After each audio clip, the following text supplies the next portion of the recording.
జూబ్లీహిల్స్ ఎన్నికలు అయిపోయినాయి.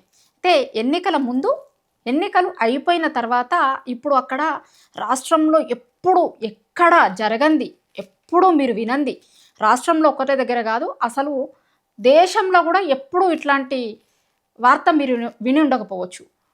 ఏంది అది అని అనుకుంటారా? అంటే సీఎం రేవంత్ రెడ్డి ప్రచారం చేసుడు కావచ్చు, ఒక సీఎంగా ఉన్న వ్యక్తి ఒక నియోజకవర్గంలో అది ఉప ఎన్నికకు అన్ని రోజులు రోడ్ షోలు చేసుడు కావచ్చు, ఇట్లా రకరకాల ఆలోచనలు వస్తున్నాయి కదా మీకు. చెప్తా వీడియోలో. నేను అది చెప్పే ముందు ఛానల్ చూస్తున్న ప్రతి ఒక్కరు కూడా చాలామంది వీడియోలను చూస్తున్నారు కానీ ఛానల్ని సబ్స్క్రైబ్ చేసుకుంటలేరు. తప్పకుండా ఛానల్ని సబ్స్క్రైబ్ చేసుకోరి. అయితే ఏందది అంటే పైసలు వాపస్ ఇయ్యిర్రి మాకు అని అడుగుతారట.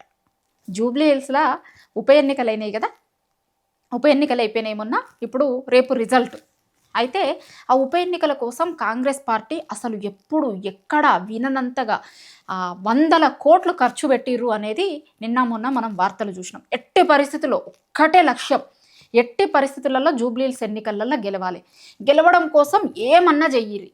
అది రిగ్గింగ్ కావచ్చు, లేకపోతే దొంగ ఓట్లు వేయించుకునుడు కావచ్చు, లేకపోతే 100 కోట్లు ఖర్చు పెట్టుడు కావచ్చు. అట్లా 100 కోట్లు ఖర్చు పెట్టిరట. ఆ 100 కోట్లు ఖర్చు పెడితే తీరా ఎన్నికలు జరిగిన తర్వాత ఎంతమంది ఓటేసిరు, ఓట్ల పర్సంటేజ్ చూస్తే, పోలింగ్ పర్సంటేజ్ చూస్తే జనరల్ ఎలక్షన్స్ జరిగినప్పుడు ఎట్లా అయితే పర్సంటేజ్ ఉండనో దానికంటే 1-2% పెరిగింది. ఎక్కడ చాలా దగ్గర అసలు అపార్ట్మెంట్లకు సంబంధించిన వాళ్ళు ఓటేయడానికి రాలే. ఇంకా స్లమ్లలో ఉన్నోళ్ళు వాళ్ళు కూడా సరిగా ఓట్లు వేయడానికి రాలేదట. రాకపోయిన తర్వాత ఏం చేయాలి ఇప్పుడు వీళ్ళు? 100 కోట్లు ఖర్చు పెట్టిరు. ఎందుకు ఖర్చు పెట్టిర్రు? ఎన్నికల రోజు వాళ్ళు వచ్చి ఓటేయాలి అని ఖర్చు పెట్టిరు. వాళ్ళేమో అసలు పోలింగ్కే రాలేదు. రాకపోతే మరి ఊకుంటారా వీళ్ళు? ఇప్పుడు ఇక ఏం చేస్తుర్రు అంటే చాలా పెద్ద మొత్తంలో పంచిపెట్టిన పైసలు కదా, మామూలుగా తక్కువ అయితేనేమో చూసి చూడనట్టు ఇడిచిపెట్టేటోళ్ళు కావచ్చు, కానీ లాస్ట్ మినిట్లో ఓటుకు 5,000 ఇచ్చిరట. కొంతమందికి 2,500 నుంచి మొదలుపెట్టి 5,000, 6,000 రాక కూడా ఇచ్చిరట. అది ఎంతవరకు పోయింది అంటే ముందు రోజు రాత్రిలల్లా గల్లీలకి పోయి పంచిపెట్టొచ్చిరట. మళ్ళీ ఏం చేసిర్రు అంటే వాళ్ళు మళ్ళా మర్చిపోతారో, లేకపోతే కొంతమందికి ఇచ్చినామో ఇయ్యలేదో అనే అనుమానంతో ఓటింగ్కి వస్తారు కదా, ఆ పక్కన గల్లీలల్లో నిల్చొని కూడా మళ్ళీ ఒకసారి పైసలు ఇచ్చిరట వీళ్ళకి. వాళ్ళని ఆటోలలో తీసుకొచ్చే దగ్గర నుంచి ఆల్రెడీ ఒకసారి పైసలు ఇచ్చి మళ్ళీ కొంతమందిని, ఇప్పుడు మధ్యాహ్నం అయితే ఉంటే కొంత పోలింగ్ పర్సంటేజ్ తగ్గుతుంది అది ఇది అనేది వచ్చినప్పుడు వచ్చిన వాళ్ళకి మళ్ళీ పైసలు ఇచ్చారు. ముందు గల్లీలో పైసలు వంచాలి, అక్కడ మీరు ఓటేసే దగ్గరికి పోవడానికంటే ముందున్న దగ్గర పైసలు పంచిపెట్టిరు. కానీ చాలా చోట్ల పైసలు తీసుకున్నారు. ఇప్పుడు కొన్ని గల్లీలలో నేనే పోయినా, నేను ఒక దగ్గరికి పోతే ఏం చెప్పిండంటే నేను 400 మందికి పైసలు పంచిపెట్టిన. ఇప్పుడు లెక్క చూసుకుంటే ఆయనే అక్కడ ఆ పోలింగ్ స్టేషన్ ముందు బయట టేబుల్ వేసుకొని కూర్చొని ఉంటారు కదా, అన్ని పార్టీలు టేబుల్ వేసుకొని కూర్చొని ఉంటారు. బీజేపీ, బీఆర్ఎస్, టీఆర్ఎస్ ఇట్లా ఇండిపెండెంట్ వాళ్ళు కూడా అక్కడ బయట టేబుల్ వేసుకొని కూర్చొని ఉంటారు. పోలింగ్ స్లిప్లు అవి ఇవి వాళ్ళు ఓటేయడానికి వచ్చిన వాళ్ళకి పోలింగ్ స్లిప్లు సరి చేసి ఇగో మీది బూత్ ఇది అని చూపిస్తారు. దానికోసం కూర్చుంటారు అక్కడ బయట. అయితే ఒక ఆయనని అడిగితే ఏం చెప్పిండంటే ఆయన నాకు, మేడం నేను దగ్గర 400 మందికి పైసలు వంచిన, కానీ ఇవాళ అవి టిక్కులు పెట్టుకునేటప్పుడు చూస్తే నేను పైసలు వంచిన వాళ్ళల్లా 100 మంది కూడా రాలేదు అని చెప్పిండు. అట్లా 400 మందికి పైసలు ఇస్తే 100 మంది కూడా రాలేదు. వాళ్ళకి తెలుస్తుంది కదా, అర్థమవుతుంది కదా ఇప్పుడు ఆయనే ఎవరికి పైసలు ఇచ్చిండు ఏంది అనేది వాళ్ళకి తెలుసు. ఎందుకంటే పైసలు ఇచ్చుడు ఒకటే కాకుండా ఇచ్చిన వాళ్ళకి కొంతమందితో ఓట్లేయించుకున్నారట. మీరు పైసలు తీసుకుంటున్నారు, తీసుకున్న తర్వాత మా పార్టీకి ఓటేయాలని ఓట్లేయించుకున్నారు.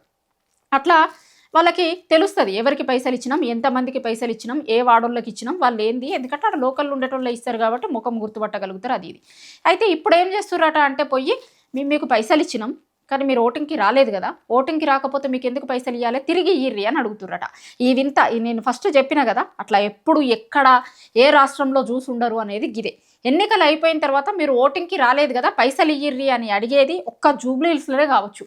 జూబ్లీహిల్స్ చాలా రికార్డులను బ్రేక్ చేసింది చాలా ఇష్యూస్లలో. తక్కువ పోలింగ్ పర్సంటేజ్ అవుడు కావచ్చు, లేకపోతే సీఎం వచ్చి అన్ని రోజులు ప్రచారం చేసుడు కావచ్చు, మొత్తం అధికార వ్యవస్థ అంతా అక్కడనే ఉండు కావచ్చు, లేకపోతే అసలు ఒక రాష్ట్రంలో ఎట్లా ఎన్నికలు జరగొద్దు, మీరు మంచిగా వినండి, ఎట్లా ఎన్నికలు జరగొద్దు అనడానికి ఒక ఎగ్జాంపుల్ని సెట్ చేసింది జూబ్లీహిల్స్ ఎన్నికలు. ఎందుకంటే ఓపెన్గానే ఆడ దొంగోట్లు వేస్తున్నారు అనేది కళ్ళకు కనిపిస్తుంది, అయినా సరే ఎవ్వరు పట్టించుకోలేదు, ఏమీ జరగలేదు, ఎట్లా జరగొద్దు అనడానికి ఒక ఎగ్జాంపుల్ సెట్ చేసింది అనేది ఇందుకోసం అంటున్నా. అట్లా జరిగింది కదా. సో అట్లా జరిగిన దాంట్లలో ఇప్పుడు ఈ డబ్బులది కూడా ఒకటి అన్నట్టు. డబ్బులు మీరు ఓట్లు వేయలేదు కాబట్టి నాకు డబ్బులు తిరిగి ఇయ్యిర్రి అని ఎవరెవరికైతే పైసలు ఇచ్చిరో వాళ్ళ దగ్గరికి పోయి అడుగుతుర్రట. ఇంకొకటి ఏంటంటే ఒక ఫ్యామిలీలో 14 మంది ఓటర్లు ఉన్నారట. 14 మందికి ఇచ్చొచ్చిండు ఈయన పోయి. ఆ డివిజన్ ఇన్ఛార్జీలు ఉంటారు కదా, వాళ్ళు పోయి ఆ 14 మందికి ఇచ్చిరట. తీరా వాళ్ళు ఓట్లేసేందుకు వచ్చిన వాళ్ళు 9 వచ్చిరట. ఆ ఇల్లు ఎవరు, ఆ మనుషులు ఎవరు ఆయనకు గుర్తుంటుంది కదా. మీ ఇంట్లో 9 వచ్చి ఓట్లేసిర్రు, కానీ నేను 14 మందికి ఇచ్చిన మీ ఇంట్లో మిగతా 10 మంది పైసలు వాపస్ ఇయ్యిరి అని అడుగుతున్నాడు. నిన్న మొన్న మొత్తం జూబ్లీహిల్స్లో ఎక్కడ చూసినా కూడా ఈ డివిజన్ ఇన్ఛార్జీలు వీళ్ళు పైసలు వంచిన వాళ్ళు ఎవరైతే ఉంటారో వాళ్ళు ముందు రోజేమో పైసలు వంచుడు కోసం ఇల్లు తిరిగిర్రు.